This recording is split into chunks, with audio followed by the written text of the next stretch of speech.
En el corazón de Valle Salvaje late una pregunta que la serie nunca deja de hacer: ¿quién controla realmente este lugar? Y la respuesta que emerge de estos capítulos 437 al 440 es brutal y simple: nadie. O al menos, nadie por mucho tiempo. Comenzamos esta semana con un valle que parece funcionar como un reloj de precisión. Cada personaje cree ocupar su lugar en una máquina bien engrasada. Pero lo que sucede en los próximos días demostrará que esa máquina se construyó sobre arena. Todo lo que se ve estable está a punto de convertirse en escombros. El punto de partida es inquietante precisamente porque parece sereno. Antes de que lleguen los golpes definitivos, el avance nos recuerda que hay heridas abiertas en todas partes. Heridas que no cicatrizaron, que siguieron sangrando bajo la superficie, acumulándose como agua en un sótano. Y cuando alguien finalmente abre la puerta para drenar ese agua, todo lo que hay adentro sale flotando. Una de esas heridas tiene nombre y rostro: es lo que sucede entre Luisa, Rosalía, Leonor y la pequeña María. Luisa ve algo que no debería ver.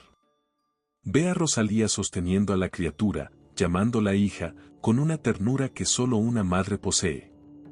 Es un instante visual que contiene un universo entero de engaño. El espectador, junto con Luisa, sabe que ha presenciado algo prohibido, algo que destroza la versión oficial de la realidad. Pero Leonor es rápida. Leonor siempre lo es. Se mueve entre ese instante peligroso y construye una narrativa de emergencia. Su hermana está enferma, dice. Pasó por una pérdida hace apenas 2 meses. El duelo la tiene frágil. La mentira funciona como un parche de urgencia, detiene la hemorragia en ese momento exacto. Pero el precio de esa mentira es altísimo. Porque ahora la verdad no solo existe, sino que existe bajo múltiples capas de falsedad. Cada capa añade peso. Y cuando una estructura de mentira se vuelve demasiado pesada, termina colapsando bajo su propio peso. Este patrón se repite en toda la casa grande. No es solo el secreto de María. Es también la desconfianza que crece entre Francisco, Martín y Peppa. Francesco comienza a poner a prueba a esta pareja, a buscar grietas donde no las hay, o donde quizá las hay. La inseguridad de un hombre puede convertirse rápidamente en una acusación. Y cuando uno acusa sin tener pruebas, solo consigue empujar a sus acusados hacia el borde del precipicio. Peppa lo descubre. Ella ve que Francisco no confía, y eso es una realidad que ningún vínculo amoroso puede sostener indefinidamente. La desconfianza es como un ácido. Corroe lentamente, y cuando finalmente algo cede, cede todo de una vez. Para una relación ya frágil, ya contenida por las propias circunstancias del valle, esta prueba puede ser el punto de quiebre que la separe por completo. Pero todo esto, cada uno de estos conflictos locales, es apenas el preludio. El verdadero terremoto llega cuando aparece el obispo de Burgos. Y aquí está el giro brillante que la serie ejecuta: todos esperaban una cosa, y la serie nos entrega otra completamente diferente. La mayoría de los espectadores, probablemente, pensó que el obispo venía de la mano de Mercedes. Mercedes, que ha mostrado tener conexiones poderosas. Mercedes, que tiene razones para actuar contra Victoria. Pero no. El obispo viene de don Hernando.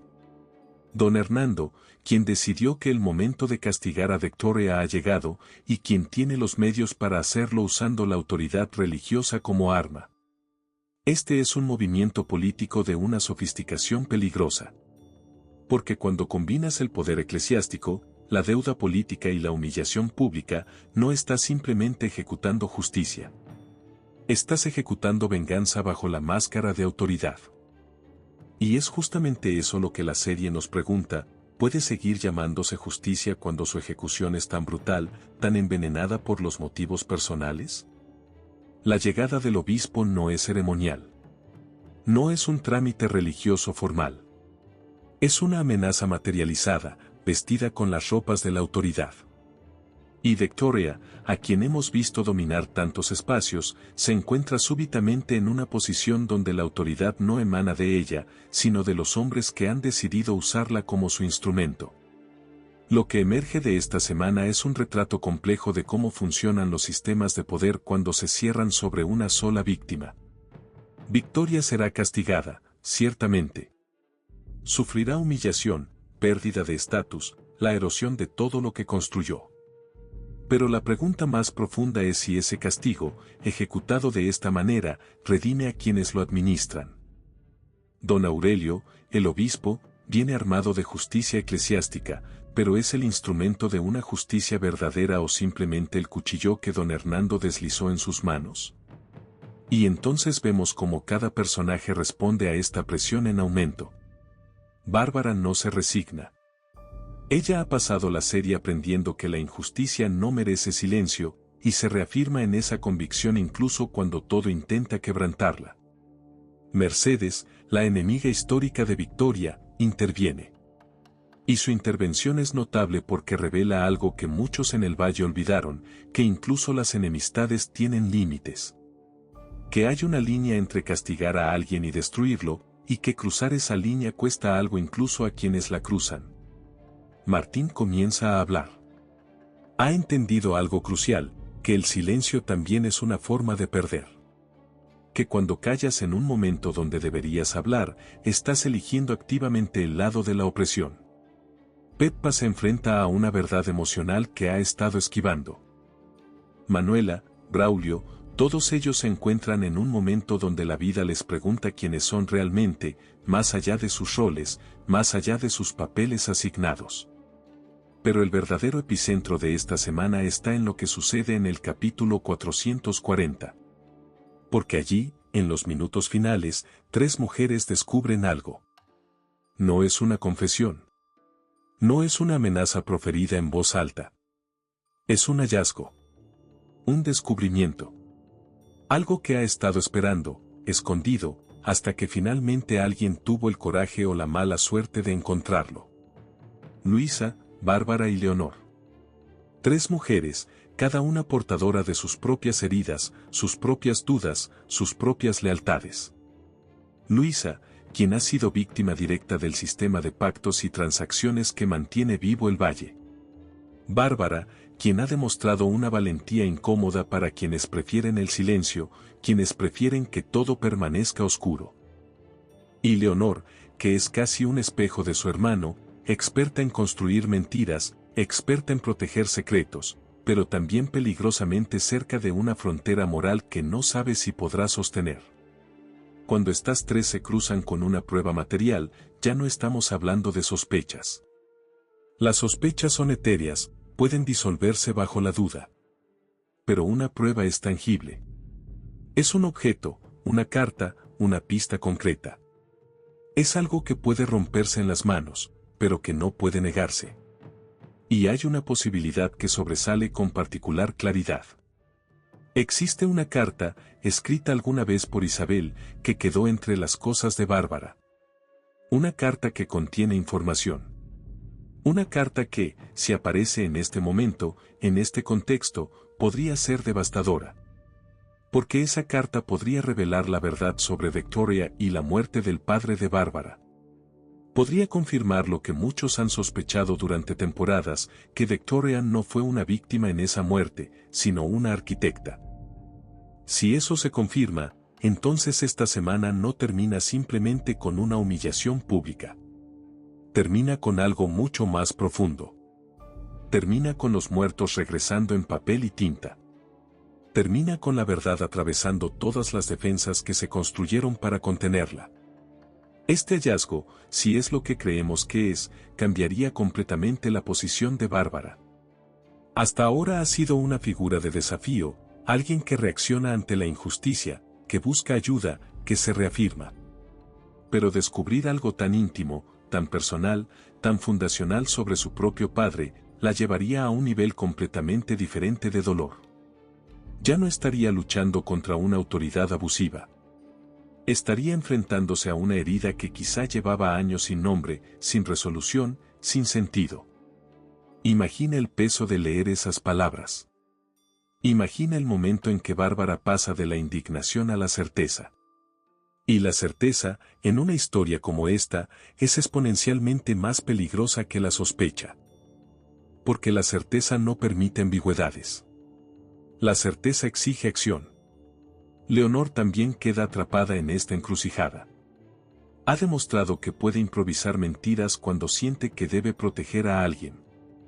Lo hizo con Luisa hace poco. Pero una cosa es cubrir un secreto para evitar un daño inmediato. Otra muy distinta es enfrentarse a una prueba que señala un crimen. En ese punto, Leonor tendría que elegir. ¿Guarda silencio y permite que el valle continúe en su ilusión? ¿O permite que la verdad avance, aunque eso destruya lo poco que queda en pie? Sabe que cada secreto tiene un precio. Y si este hallazgo confirma lo que sospechan, el precio ya no se paga con excusas o mentiras construidas en la superficie. El precio es real. Es definitivo. Es la clase de precio que una persona solo puede pagar una vez. Luisa representa algo diferente en esta ecuación. Es el corazón moral que observa desde fuera del centro del poder, pero que ha sufrido directamente sus consecuencias. No pertenece a la clase alta, no es parte de los juegos políticos de la Casa Grande. Pero ha sido arrastrada por esos juegos de todas formas. Por eso su presencia en el hallazgo es tan significativa. Luisa entiende algo fundamental, que los poderosos siempre tratan de convertir las vidas de otros en moneda de cambio. Y si ve una prueba contra Victoria, probablemente sea la primera en comprender que esa prueba no debe volver a enterrarse. Que esta verdad debe salir a la luz, cueste lo que cueste. Mientras todo esto ocurre, hay un detalle que parece lateral pero que es crucial. Don Hernando pide a su hija que se quede en el valle. No suena como una súplica paternal. Suena como una estrategia. Porque don Hernando ya ha hecho su movimiento principal. Ha traído al obispo. Ha lanzado su golpe. Ahora quiere mantener todas sus piezas cerca, todas sus fuentes de influencia al alcance. Y aquí está la ironía más aguda de esta semana. Mientras algunos personajes intentan fijar a otros en el valle, mientras tratan de consolidar su poder manteniéndolos en su órbita, un hallazgo puede hacer todo lo opuesto. Un hallazgo puede liberar verdades que nadie podrá volver a encerrar. Porque la Casa Grande se ha sostenido durante tanto tiempo sobre secretos familiares, sobre pactos que fueron convenientes para algunos y destructivos para otros, sobre silencios que se impusieron por la fuerza. La estructura entera es un equilibrio de mentiras. Y cuando Luisa, Bárbara y Leonor encuentran esa pieza que lo cambia todo, el relato nos susurra una verdad incómoda, que ninguna estructura de poder, por sólida que parezca, es verdaderamente eterna. El castigo de Victoria llegará. Sí.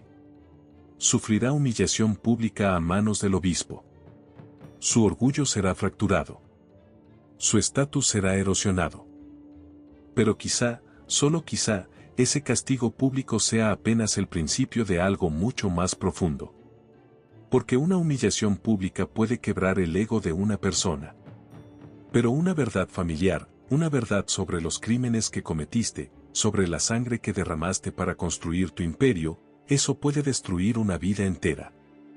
Y si Bárbara descubre finalmente qué sucedió con su padre, si confirma lo que ha sospechado, entonces el valle tendrá que cambiar su relación con el tiempo mismo. No podrá seguir mirando solo hacia el presente, solo hacia lo que sucede hoy. Tendrá que enfrentarse a su pasado. Tendrá que abrir los ojos a todo lo que se cometió en nombre del poder y la ambición. Porque en Valle Salvaje el pasado no regresa de puntillas. No llega en silencio. Regresa golpeando la puerta, demoliendo paredes, exigiendo ser visto. La semana arranca con esa sensación característica de la serie, la sensación de que todos los personajes creen estar controlando algo, cuando en realidad el territorio entero está a punto de escapárseles de las manos. El valle tiene su propio movimiento.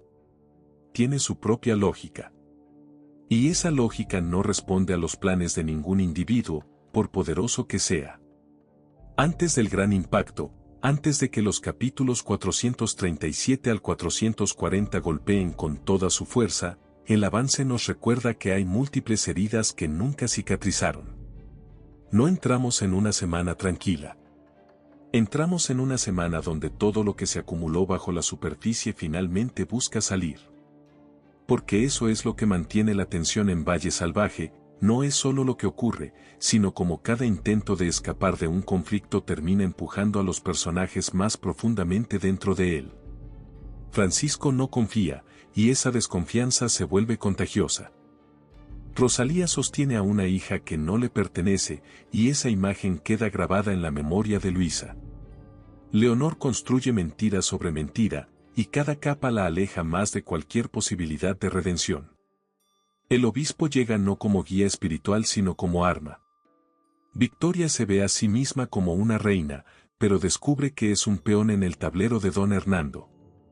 Cada elemento de esta semana funciona como una vuelta más del torniquete. La presión aumenta. El aire se vuelve irrespirable. Y en el capítulo 440, justo cuando parece que algo tiene que ceder, el relato nos deja con un hallazgo. Con un descubrimiento que abre una puerta que muchos habrían preferido mantener cerrada. Lo que encuentran Luisa, Bárbara y Leonor no es simplemente información. Es la clase de verdad que reorganiza todo lo que una persona creía saber sobre sí misma, sobre su familia, sobre el mundo en el que habita. Es la clase de verdad que exige una respuesta. Y cuando una verdad de esa magnitud sale a la luz, todo lo que sucedió antes palidece en comparación. Esta semana de Valle Salvaje funciona como una bisagra en la historia. No cierra nada. Al contrario. Abre múltiples capítulos nuevos. Deja a Victoria debilitada, pero no necesariamente derrotada. Trae los secretos más cerca de la superficie. Y muestra un Valle cada vez menos dispuesto a obedecer en silencio, cada vez más dispuesto a mirar lo que ha estado escondido. Y quizá ese sea el gran mensaje que resuena de todo esto, que tarde o temprano, los lugares construidos sobre mentiras no se derrumban por un solo golpe. Se derrumban por la acumulación de pequeñas verdades. Se derrumban cuando alguien, finalmente, se atreve a mirarlas de frente.